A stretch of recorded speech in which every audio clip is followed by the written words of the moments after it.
What can we tell you? Yeah, what can you tell us about Arrow Season 2? Everything. It's funny, They told us everything. It's funny. I was talking to a reporter last night, and she was like, we ask these questions. We really don't want you to spoil stuff for us.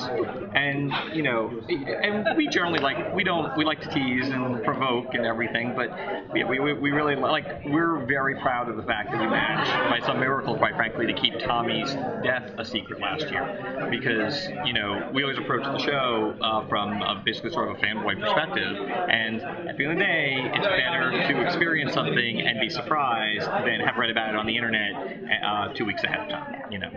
But we're really so we're telling you nothing. Yeah. Well, but on that, we can tell you, this season is really, this season more specifically is really about Oliver's journey from vigilante to hero. He really, he says in the first episode, I don't want to be the vigilante anymore. I want to be something more. And this whole season is really charting, that evolution of his character and the pitfalls involved with, it's not as easy as just saying it. When we pick up, it's 5 months since the earthquake in the present day, and it's also 5 months since Oliver Slade and Shadow destroyed the soldiers' camp. So, everyone's characters have, evolved, and everybody sort of processed what happened to them in season 1. And, when we pick up, we find some people exactly where we left them, and then other people in, very different circumstances. Well, given that you mentioned Tommy and his death, and that was being able to keep secret, how much are you wary at this point of now killing off any other actors, considering that was a massive, massive move, and it will have consequences for a long time to come? Are you kind of like, okay, we'll keep them safe for a little bit longer, or is someone just going to die in episode 3? Well, we have a cast that we have to keep in line. Okay. No, kidding. Correct answer. We did not kill Tommy lightly. It was first of all, Colin Donnell is a friend. He's a tremendously talented actor. It really was, it was a decision based on what, we really wanted Oliver to take it on the chin last season, and that was part of his overall, journey as a character. And Tommy was really the character who had a connection to everybody.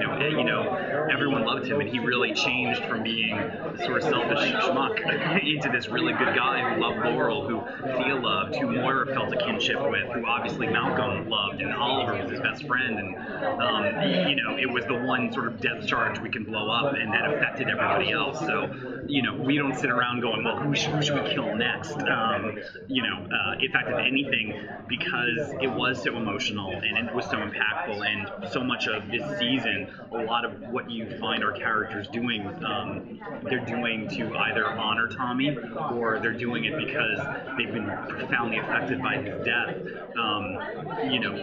We're not going to just kill somebody without either a good reason to do it or a good plan for what it's going to mean to everybody.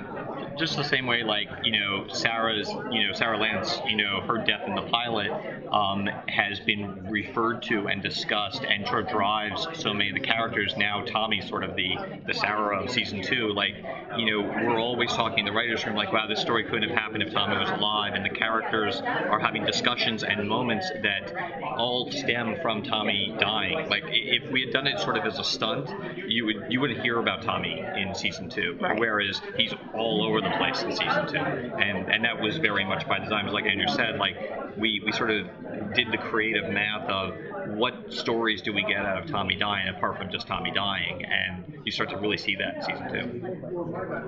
What can you say about Moira and Thea? Mm-hmm. So she's been sort of exposed, and so the daughter wasn't happy anyway since she lost her father.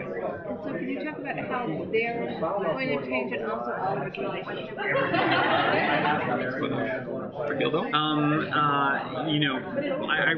Most of the characters are a little bit lost when we find them. Thea, ironically, is the one who's kind of found herself. She's running Verdant, Oliver's nightclub, and she's, in a lot of ways, she's sort of grown up and pulled herself together. And Will has really taken to that. It's, she's not a schoolgirl in schoolgirl outfits anymore. And I think sometimes in the storytelling, she felt like she felt like she and Moira, especially, sometimes felt like they were in a different show. And this season we've really taken strides to make sure that Thea's much more integrally involved. She's now dating Roy. Roy is, has his own preoccupation with the vigilante, and it's gonna, put them, at loggerheads a lot more. and what's been happening with Moira is going to be sort of the centerpiece of the first half of the season, and we see the repercussions of the involvement in the undertaking. And we're not shying away from all the things that happened at the end of last year, and we're actually getting quite a lot of story out of following the conclusion, while still feeling like you're seeing a new chapter.